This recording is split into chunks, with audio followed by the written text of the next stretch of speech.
Paul, you couldn't have planned this better, could you? Look at this weather. Oh, this is tremendous.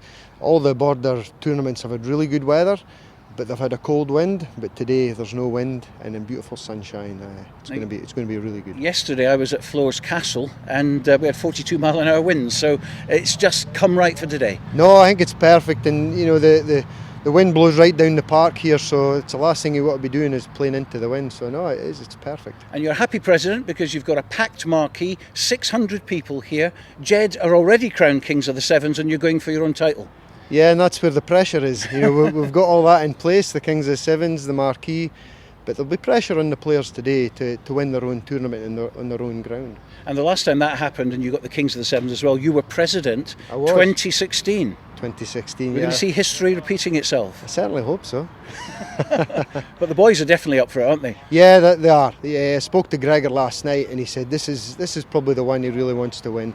You know, all the other ones they've come on quite well, and all the other tournaments in the past they've won, but he says this would be a great icing on the cake today. And what is it about JED and Sevens? Is it the culture that it's always been? I think there's always been a good culture there, probably going back to sort of 80s and 90s, and it's just sort of steamrolled on for them. And obviously we've had a few Scotland international sevens players play for us. We've got 3 in the squad today, which is tremendous, a lot of experience there. And Darren Gillespie, the other one, obviously the 2 youngs involved, and there's a lot of people saying, well, you know, in that squad you could have a lot more in the future. Yes, you know, it's a sort of thing of blooding the players in, and you know, when you want to win your own tournament, you want the strongest squad. But there will be times where young boys will get a chance, and they need to get their experience and fitting in the 7 as well.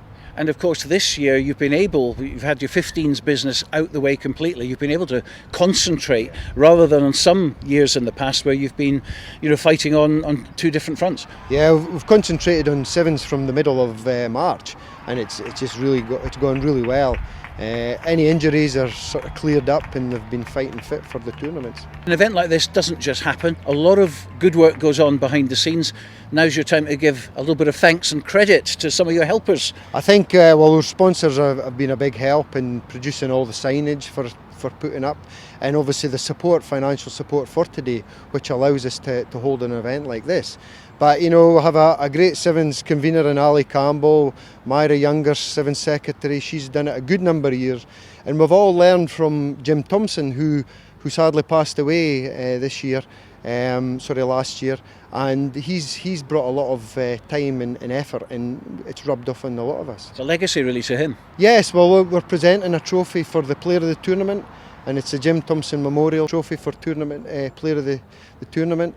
So yeah, it'll be fitting today if JED win it and a JED boy gets the trophy. And just take us through how the draw sort of evolves, because it's always been a kind of a borders teams against city teams, if you like, and Berwick obviously move over to the city teams, and it's seeded as well. It's seeded. The 4 seeds are the holders, which are Watsonians, and the top 3 of Kings of the Sevens, which are ourselves, Selkirk and Melrose. So they're your 4 seeds, and they're paired up against a city side. It's good. We need these city sides down, and we've got Curry, bigger as I said. We've got Highland coming down today, Accies, Burramuir, Watsonians, and obviously Berwick classed as a city side. So it's going to be a good tournament. And I was talking to Ali Campbell earlier on. He was waiting for the phone to ring. He said, but no one's cried off. 16 teams. I know. I think I've been to some of the Sevens, and there's been a President's Seven. Some of them have been 2 President's Sevens, which is a shame because, you know, they've still been playing 15s, some of the teams, and it's very hard to get boys to play 7s if they've not been training for it. And I can understand that, but it is hard on clubs that have everything set up and then they have to scramble around for players at the end of the day. And of course, making it slightly easier, if you have pools, then you only need 12 teams effectively. But of course, the traditional way is the knockout way, and the last 3 tournaments on the K7 circuit at Ulster, Selkirk and now at JED, all knockout. That's correct, yeah. You can look at it 2 ways. It's good for travelling teams to get 2 games, but if you get beaten your first game and you've probably no chance of winning your second game, it must be hard to lift yourself. So I think if you can get the teams down and give them a good day, if they go out first round, they can still stay and enjoy themselves, and it all adds to the occasion. There's plenty of hospitality here. There is. I'm looking forward to it. Well, look, as I say, you're going for a bit of history yourself. K7's trophy and a JED-FOREST Sevens trophy on the same day. As I say, it happened in 2016. Yeah. 6 years on, what do you reckon? Well, you don't really know, but the JED-FOREST Cup is 100 years old this year, and the very first team to win it was JED-FOREST. So to win it today, 100 years on, would be icing on the cake. It'd be great. Well, that's the script. We'll see what happens. Thank you.